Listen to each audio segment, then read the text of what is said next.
If you are planning to study in the UK in 2026 to 2027 or 2027 to 2028, you need to hear this first. Things have changed, and a lot of people are wondering if it's still worth it. I am Nafisat, a British Council verified study abroad consultant, and I've helped over 35 students secure admission and visas without costly mistakes since 2021. First, things have really changed. In the past, students who are married always go with their dependents so that their dependent can work while they school in order to make up for the tuition and other expenses. But now, except you are on an Emirates course, you can't go with your dependent. As well as that, they want to reduce PGWP, postgraduate work permit duration, from 24 months to 18 months. You have a shortfall of 6 months. Living expenses is really on the high side now. And if you agree with me that it's not a UK thing alone, it's happening everywhere, even here in Nigeria. Things are like X150, their prices now. So you should expect that if you want to study in the UK. And also, if your main goal is permanent residency, UK might not be your best option at this time. Those are the drawbacks that you should be expecting if you want to study in the UK. I said all this so that you will not be shocked when you get there. Now, talking about the ample benefit of studying in the UK, first is that UK has shorter degree duration. In the UK, you get to spend 3 years for your degree, BSc degree, instead of 4 years in Canada. In the UK, you are going to spend 1 year for your MSc program instead of 2 years in France. So it means that you are going to save tuition fee for year 4 for BSc and tuition fee for year 2 for MSc, and that is a whole lot of money. Now, the second advantage is that living expenses calculation, I mean the amount you are supposed to show in your proof of fund is already capped at 9 months for the UK. For example now, for the UK, instead of if you are going for a BSc, you only get to show living expenses for 9 months. Unlike some other countries where you are going to spend to show living expenses for the duration of your course. So from that, you're also saving money and you're also saving stress.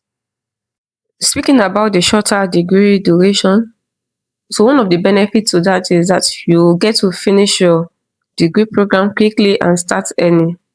At least you have invested so much amount of money into education, then you should start reaping the reward of your investment. Another good reason why people, despite all the policy changes, still choose to study in the UK is because it's a good stepping stone to other countries. Like if you plan to migrate to Canada, Australia, New Zealand, and some other English speaking countries, or even Germany, then UK is a good place for you because you're going to gain the work experience there. You know, care work is a job that is in high demand in virtually all the top tier countries now. And people, when they get to the UK, they get care work, and you use the experience to apply for permanent residency in Canada or maybe Australia or New Zealand. And the fact is, when you apply for this permanent residence through this job experience, it doesn't mean that you're going to get there and still be doing the job. So that makes it a good reason why that makes UK a good place for people to still study, because you get to work, and the degree you gain in the UK doesn't mean that it's gone. You can use it to work in Canada because it is globally recognized. Now, after all we've said, who is studying in the UK for, or what's the right mindset to have? To study in the UK is for somebody with a clear plan.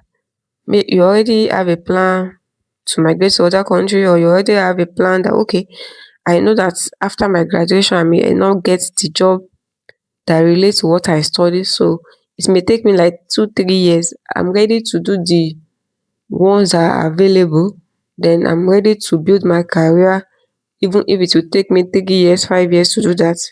So it's for somebody that have a clear plan, not for someone who just think they can get there and live the way they have been living in Nigeria. No, it's a new country, so you have to adapt, and it takes some years to adapt.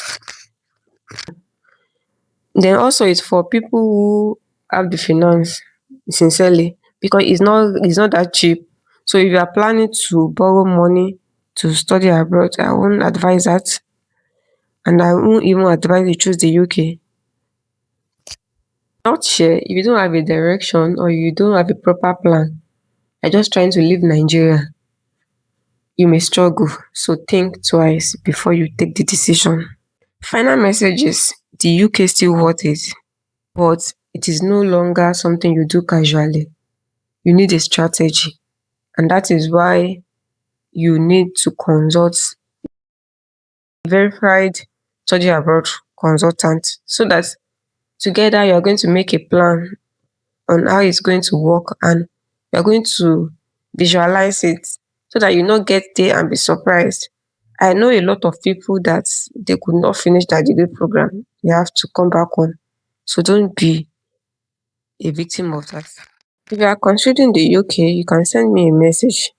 I'll check your profile first and guide you properly. It's free. Yeah, it's free, but we only work with serious students.